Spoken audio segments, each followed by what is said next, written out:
seeing the abuse that you see online?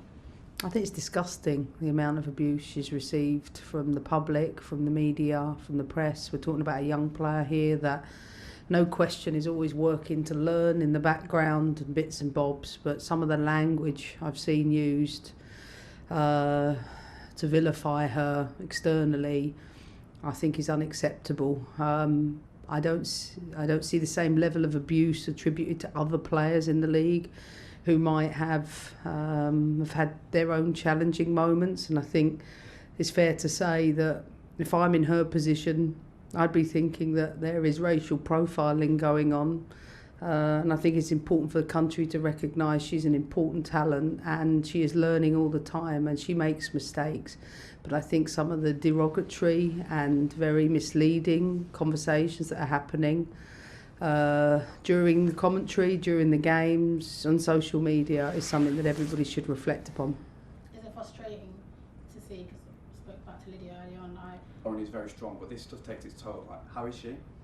No, she's not in a great place, if I'm honest. I think when it starts from broadcasting and the way they speak about things that maybe they need to reflect on, you know, labelling players. She was a young player, she made an error in the summer. Of course she has to keep learning those things, but they aren't done in like single segments. It's always ongoing work, and sometimes, you know, some of that you can have really good moments with it and sometimes not. And when I say she's a young player, there's nothing consistent in some of those things that happen, both in terms of performance and outcomes. But my job as a coach is to keep teaching her to find those levels of consistency and keep challenging her on the important things when, of course, every opponent tries everything possible to get Lauren red carded. That's been clear in every game we've played. And she has to learn to handle that. She has to learn to do that. Because when she gets antagonised in a certain way, managing emotions comes with maturity, and that isn't there yet with her. But as I say, it reminds me very much of David Beckham in many ways when he got red carded in the World Cup. I think the treatment of Lauren sometimes is very similar, and I think we have to realise for a young person in a day and age where social media is unbelievably vitriolic, some of the nasty language and labelling and name calling I think goes over the edge, to be honest with you. And then you add racism to that for her, you can understand why her mental health is not the very best place this week.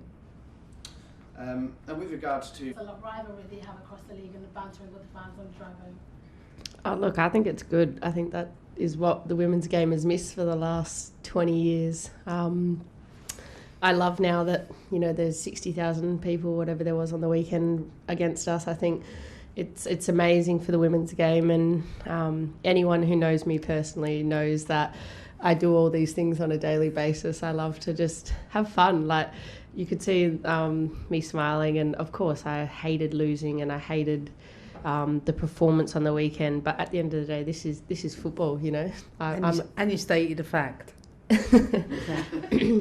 Hannah Hampton said to me today, "Gosh, you're such a wind-up," because I was stirring her all day.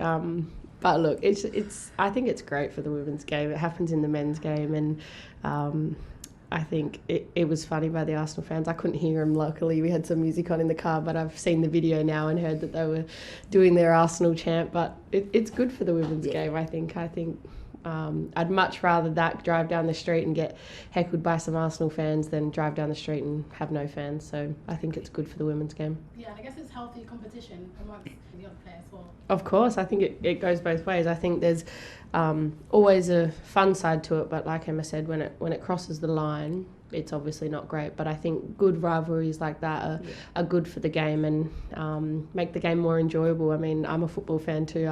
I love watching my favourite team and love watching my not so favourite teams lose too. So I'm just like them. I would be in the same position if I wasn't playing football. I'd probably be at a game saying, you know, boo to Chelsea or boo to Arsenal, whoever I supported. But I think it's good for the game, and you need that rivalry to grow the game.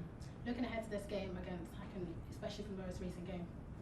Yeah, I think, you know, we don't lose a lot here at Chelsea, so whenever we do, there's always a motivation to want to bounce back. And it was difficult on the weekend, and I think I'm really glad that we have a game on Thursday. I wish the game was today. I wish we had a opportunity to, get one back after the weekend. But no, we always know that we have to bounce back, and I think that's the beauty of being at Chelsea, is that there's a game every 3 days, so you don't have long to, I guess, sit on things, win or lose. Lovely. You mentioned